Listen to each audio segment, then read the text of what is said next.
Hello, everyone. This is Rosemary Coates in Silicon Valley. I'm your host for this edition of the Frictionless Supply Chain Podcast. I am the executive director of the Reshoring Institute, where we help companies bring manufacturing back to the U.S. or expand their manufacturing in the U.S. And I'm a contributing writer to Supply Chain Management Review. Today, I'm really delighted to welcome our guest, Sandra Donzella, the Deputy Managing Director of Export Import Bank of the United States, often referred to as ExIm Bank, and you can see the logo behind her head, ExIm Bank. We're going to talk about the very important work of the bank in supporting international business for American companies. So let's get started. Welcome, Sandra. Thank you very much, Rosemary. I'm delighted to be here and appreciate the opportunity you've given me to address your membership and to basically help promote the fact that ExIm exists and the type of resources that we offer. So thank you. I'm delighted to be here. Great. So, Sandra, tell us a little bit about your background and how you got started with ExIm Bank, your background, your career experience, your education, and so forth. Sure. It's actually, I think it's a kind of interesting story. I did not really, initially, I thought I was going to be a dentist Okay. until I went to college. I went to the University of Connecticut and I changed my mind, like many young people when they go to college. And I really did not know exactly what I wanted to do, but I knew it had to be in international. I did a year abroad in Spain. I traveled throughout Europe as well as a little bit of North Africa.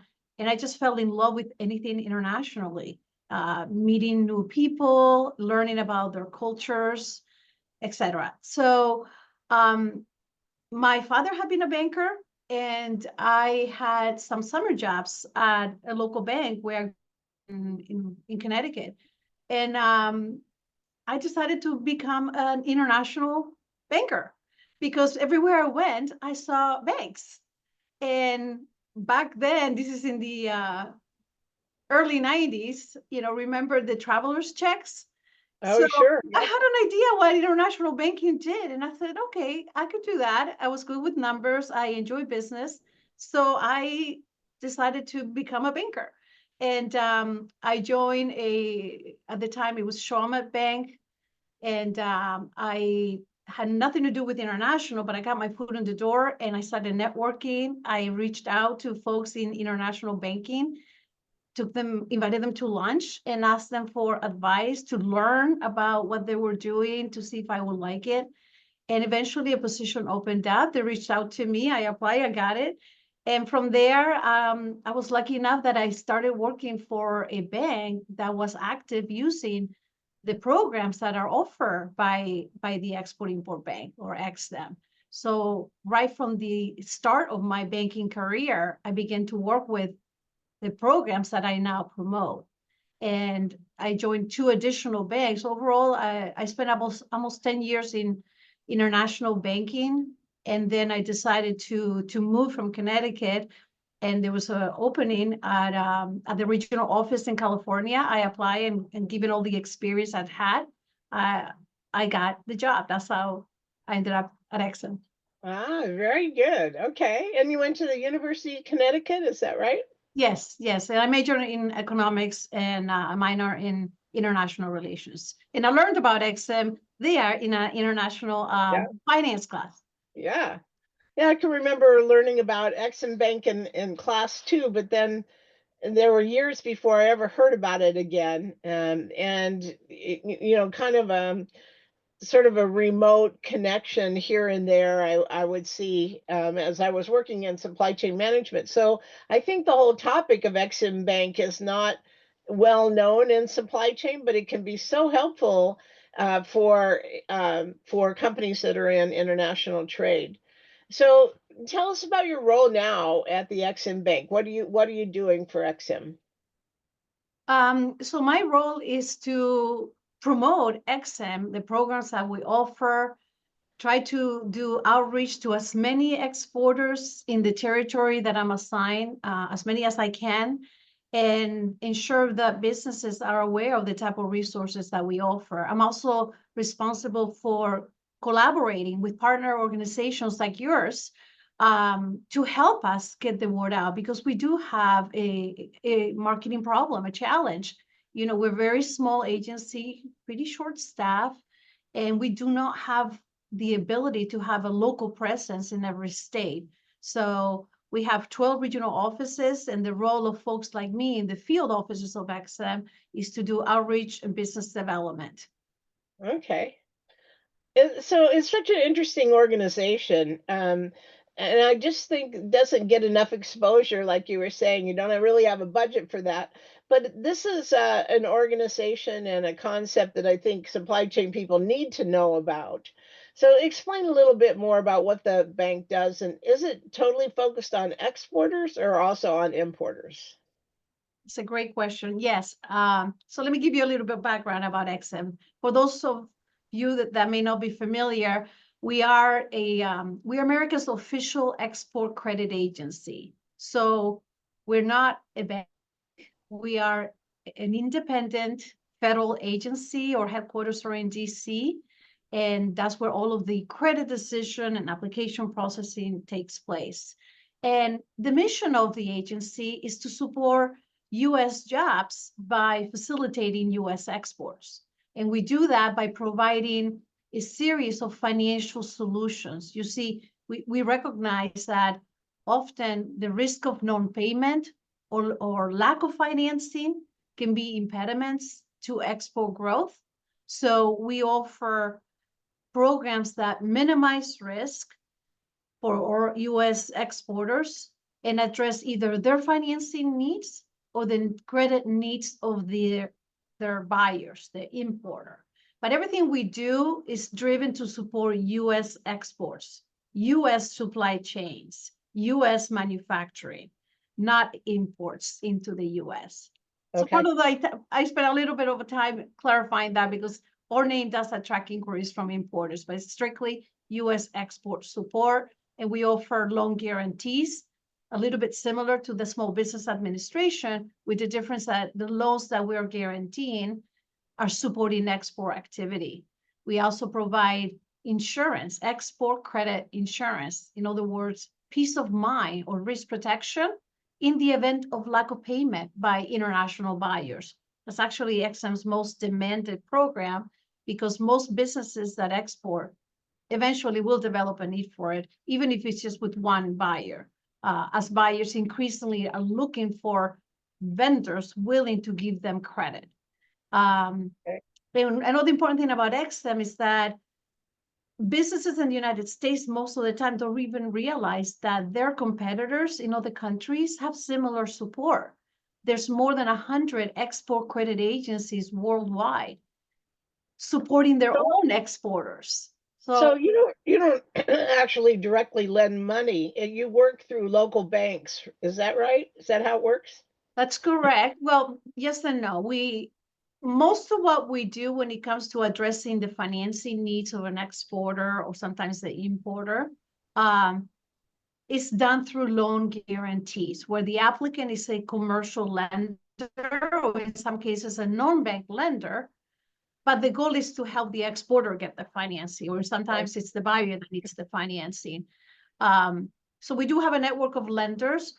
We also have a direct loan option, but for us, it's more the financing option of last resort, if you will. And that's because as a small federal agency, and we have less than 400 employees, by the way, we don't have the resources to manage a direct loan product. So we rely on the banking sector by providing loan guarantees that protect the lenders. The goal is to incentivize the banking sector to have more flexibility addressing the financing So, needs of exporters. so the local bank or bank that exporter is using would lend the money, but it's backed by the Exim Bank and guaranteed by the Exim Bank. Is that how you would That's explain it? correct.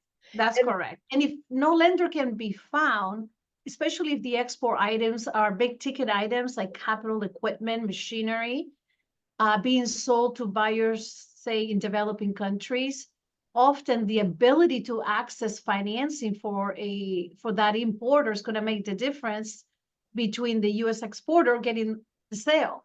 So Right. sometimes we do direct loans to the importer if no lender is interested or can be found, as long as we get what we refer to as reasonable reassurance of repayment. So, for Okay. example, we did. So Go ahead. So just to clarify, so you might work through a local bank to provide financing for the exporter and insurance that they're going to get paid, right? So that your insurance product says, well, you can export, but we're going to guarantee that you're going to get paid from that other buyer somewhere in the world. Correct. So that's two different programs, but Okay, yeah. basically the bread and butter, what we do are insurance for U.S. exporters that protects the exporter, the U.S. based business that is actually doing the exporting in the event of lack of payment, and the guarantee that protects the lender, but they Okay. supplement each other. So sometimes it could be that a business gets a sizable contract, say from Brazil, and they need financing to fulfill it. So they'll come to ExIm. We help them find a lender if they happen to be working with a lender that doesn't work with ExIm. And it's likely that that lender may say, what are your repayment terms? And if the exporter is offering credit, that lender will say you should get export credit insurance. So, Okay. or sometimes exporters don't even need financing, but they're selling to multiple buyers abroad and being compelled to offer some level of flexibility on the payment terms. So they have foreign exposure. So we're here to protect that exposure and help So them compete. So for an exporter, it's sometimes risky business to sell to another a potential buyer or a customer in a foreign country because you don't know all the financial background. Sometimes it's not obvious. Sometimes the government controls what happens with payments and so forth. So this is a way of guaranteeing that the U.S. exporter is going to get paid in the end, That's right? exactly right. We cover non-payment due to a variety of reasons, commercial and political. So for example, if the buyer declares bankruptcy or they become insolvent, or even in situations where they remain in business, if they lack cash flow, lack of cash flow is the top reason why EXIM pays claims.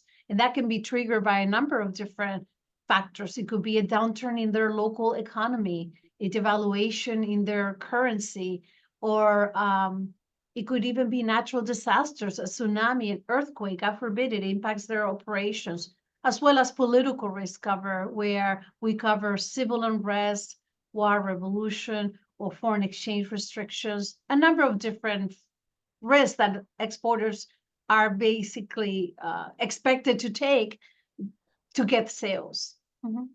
So, as from a supply chain perspective, a supply chain person working in a company would work with their finance group to find export financing so they could execute the shipment overseas, and the finance group would work with Exim Bank to provide the export credit or with a bank that can finance the export, right? Right. We always encourage businesses to reach out to us.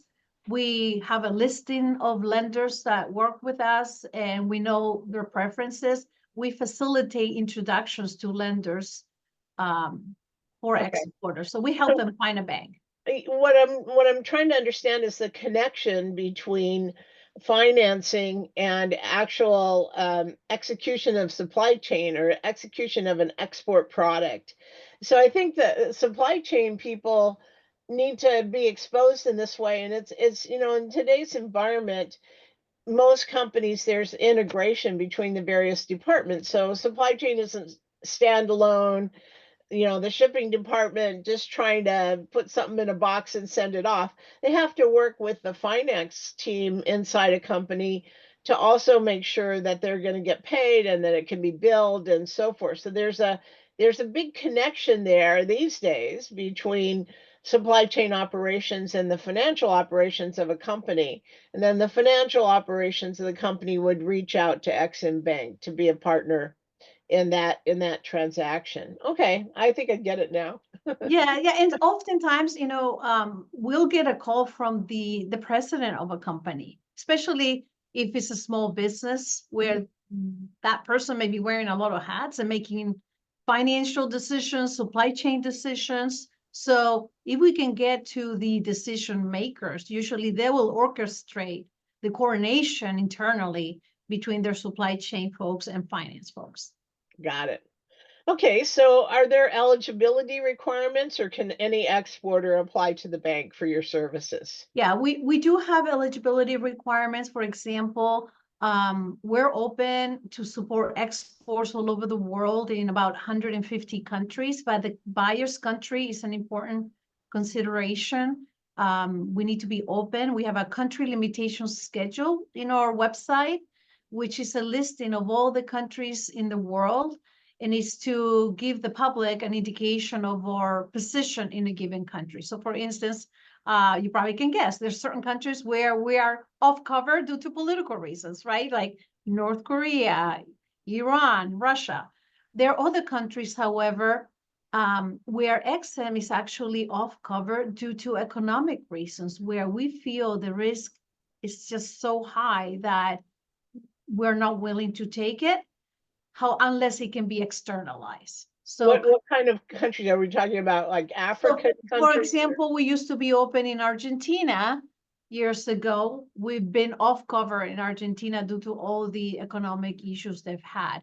A Okay. few months ago, we went off cover in Ghana. In some countries like Pakistan, for instance, or Bangladesh, we have a lot of restrictions. So as country conditions change or country limitation schedule changes, that's one of the requirements. Also, because the mission of ExIm is to support U.S. jobs, we are bound by foreign content restrictions. So for us to engage, the items that are being exported do need to be made here and have over 50% US content. And we measure content at cost because of the components, the parts, the US labor often will bring it up substantially. And also, last but not least, ExIm does require a bit of a track record. We want to see a minimum of 3 years of sales producing history, both on the part of the exporter and the importer. And then depending on the program that's being pursued, the level of exposure we're being asked to take, it's a lot easier and less information required to do a $100,000 export invoiced insurance versus, a $400 million loan guarantee. So it all depends on the size of the transaction as well, what level of information we might need. Okay. So does EXIM charge fees? I mean, how do you cover your costs, and are Sure. you making a profit in those operations? Well, the mission of EXIM, as I've mentioned, it's really to support U.S. exports, right? And not to make money. But we do charge a fee for guaranteeing our loans, or a premium rate for providing insurance on foreign accounts receivables. These fees for insurance, for example, insurance is our most demanded program. It's more or less half of 1%.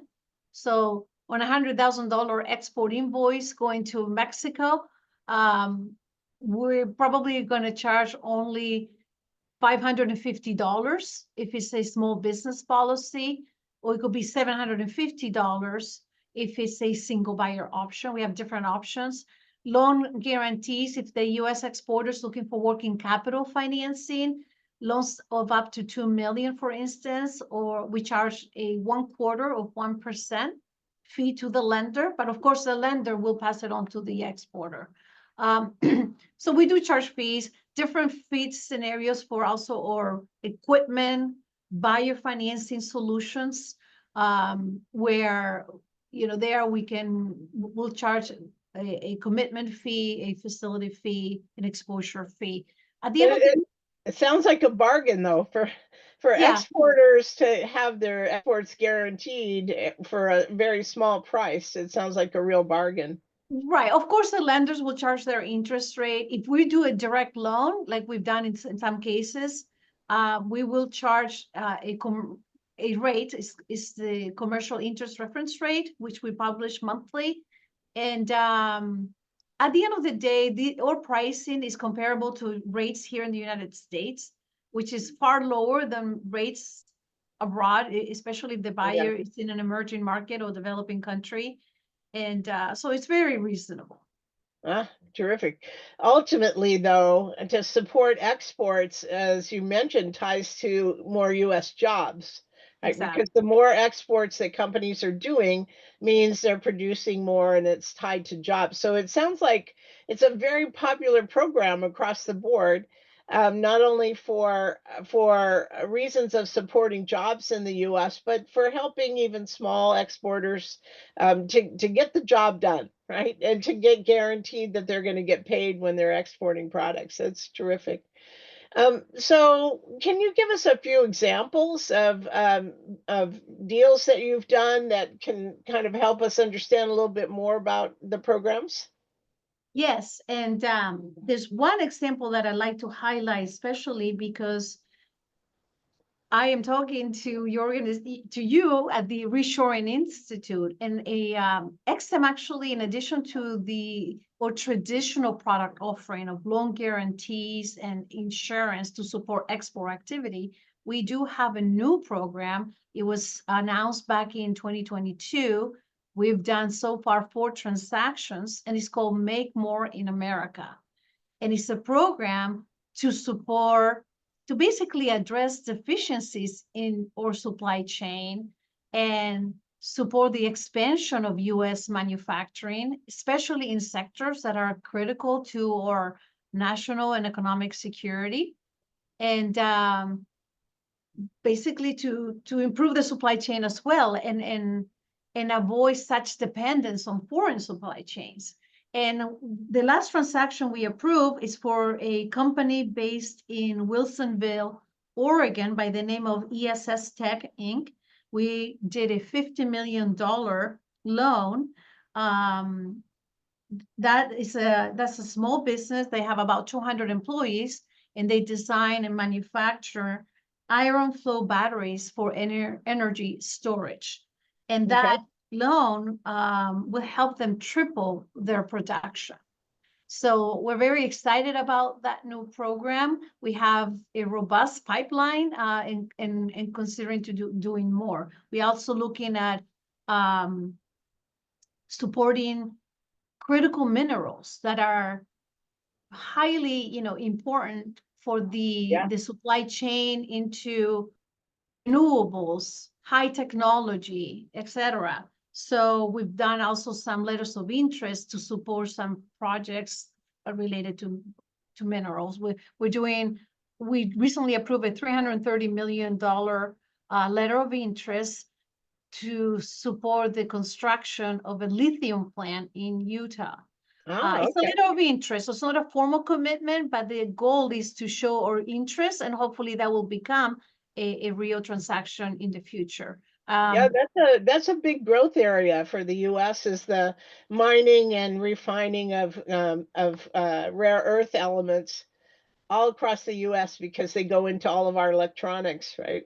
And so much production relies on rare earth minerals that are maybe found in the US, but they aren't mined or refined in the US overseas. So there's a heavy emphasis that's being placed now, I think, in the by the US government, but in general, interest levels of getting uh, minerals and rare earth elements in the US, so actually sourcing them here as much as possible. So I Yes, think that's one of those industries that is probably not well understood, but essential for the growth of manufacturing in the US. yes, and we're getting a lot of traction on that, and hope to play an important role.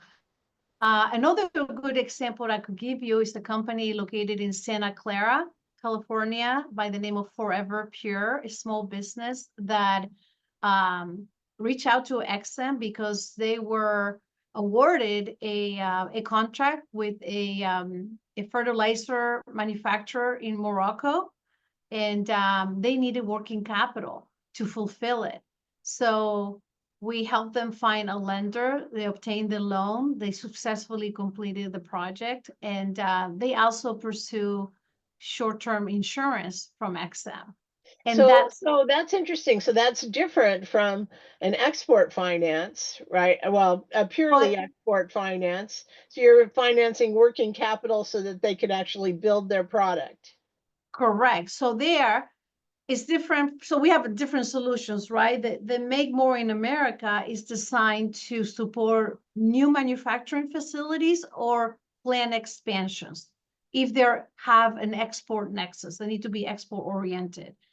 The working capital guarantee is to help a US-based exporter access financing to be able to fulfill export orders or international sales contracts. And that's the example I just gave you, and for that company in Santa Clara.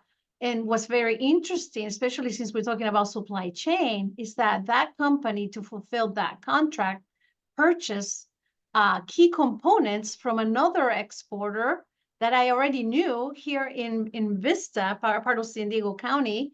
And so we supported the company in Santa Clara and the company in Vista that Terrific. provided a lot of the inputs to that transaction. And that company in Vista just last week closed their own working capital loan with a lender we introduced, so that they could get financing because they themselves are very active exporter. Oh, terrific. That's great. So yes, well, that's what we know is supply chains are often interconnected. Right. So, And go so ahead. Sandra, you've had so much success, and this is just so interesting and something that supply chain people should know about. But I always ask at the end of these podcasts, what advice you would have for women that are coming up in their career, since you've had a long, successful career. What advice would you give to women and men as they develop their own careers? I guess I will give the advice I've given my own children. I recently became an empty nester, so been giving a lot of career advice to my kids. They're both now in college, and basically is, if you have the ability to pursue something that you love and you're passionate about, something that you find interesting, go for it, because it won't feel like work. It will drive you, and it will it will incentivize you. That's one. Also, don't be afraid to ask questions. No question is a dumb question in my experience. And don't be intimidated by people that put you down or dismiss you. Work hard, knowledge is power, and just learn as much as you can in your field.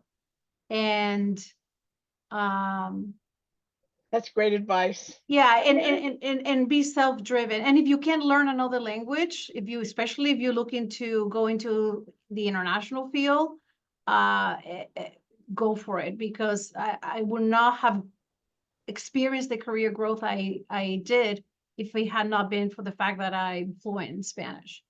Ah, very good.